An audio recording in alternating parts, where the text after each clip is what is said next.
In this series, we will talk to 10 tech startups from the Brainport Eindhoven region about their dreams and achievements. Ashok, tell me a little bit about your background. I'm originally from India. I came to Netherlands in 2006. I used to be a scientist at TNO, or a researcher, and later I went to commercial roles doing business development and startup creation. And in the last couple of years I've been involved in TracXon, and that's what we want to talk about today, I think. Yeah. So tell me a little bit about the idea of TracXon. TracXon is a spin-off from TNO. TNO, as you know, is a major R&D organization. It's the leading Dutch organization for applied scientific research. And within TNO, there is a department called Holst Centre.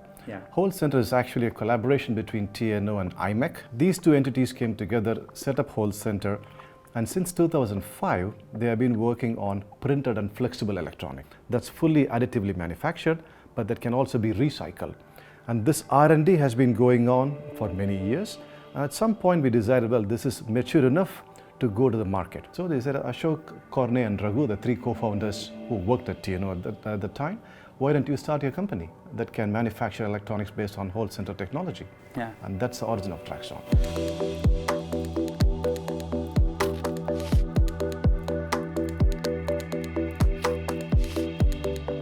Why is it so important that it's flexible, printed and reusable? Electronics everywhere. Or recyclable. On your table, in the seat, above you, in the carpet. So the idea is to go or integrate electronics in every possible objects. But in the future, we are talking about trillions of sensing devices that can be on your body, for example, that can be in your body. The idea is to get as much data as possible and act upon it before something happens. Predictive or preventive healthcare, which means so even something like a heartache. Exactly, and to have predictive or preventive healthcare, the devices should be as non-intrusive as possible. It must be a plaster, a kind of a patch.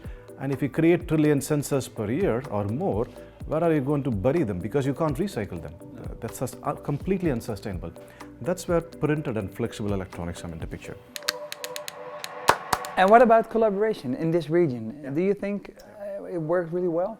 All what TracXon needs to be successful. So Holst Centre, TNO is in the high-tech campus in Eindhoven. There are machine builders in the region, well, very, very famous machine builders in the region. And TracXon is a factory. And there is a big pool of qualified high-tech people, even though there is a lot of competition to get them. Basically, everything is in one place. But here we have all the factors that we need to be successful. That's quite unique. Amazing, yeah.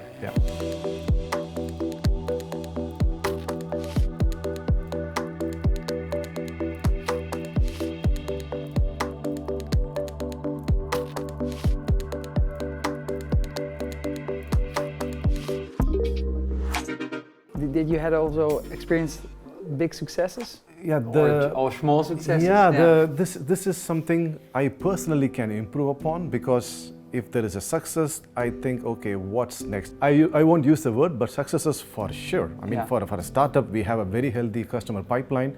Already for predicted pipeline for the next year is several millions in terms of customer commitment.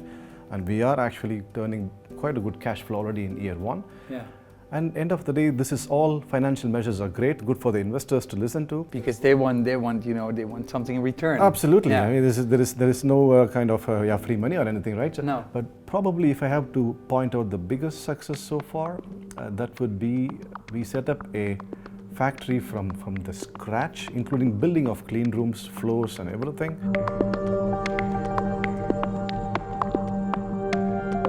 Installed machines that are very unique, that are one of a kind in Europe, hired people, trained them, and started the first production within 3 months. And that's that's really fast. Yeah, that's the speed we are aiming for to continue to go forward. And that is something that I can say, yes, this is a big achievement. So if we can point a dot on the horizon, where will you be in 5, maybe 10 years? TracXon has to go fast. Whatever it needs, whether the person is there in the company or not, that has to happen. And that dot on the horizon for, let's say, 10 years' time is to completely reinvent the PCBs, which means try and take out as much as possible the current way PCB is manufactured, and using our technology, kind of make sure that we create ubiquitous electronics, but in a fully sustainable way. And by doing that, yes, we are also helping people, because then you can continue to be measured, monitored, and the lifestyle is also extremely good. Yeah. But we are not also damaging the environment. And that is something we would be proud to achieve in 10 years' time as a company.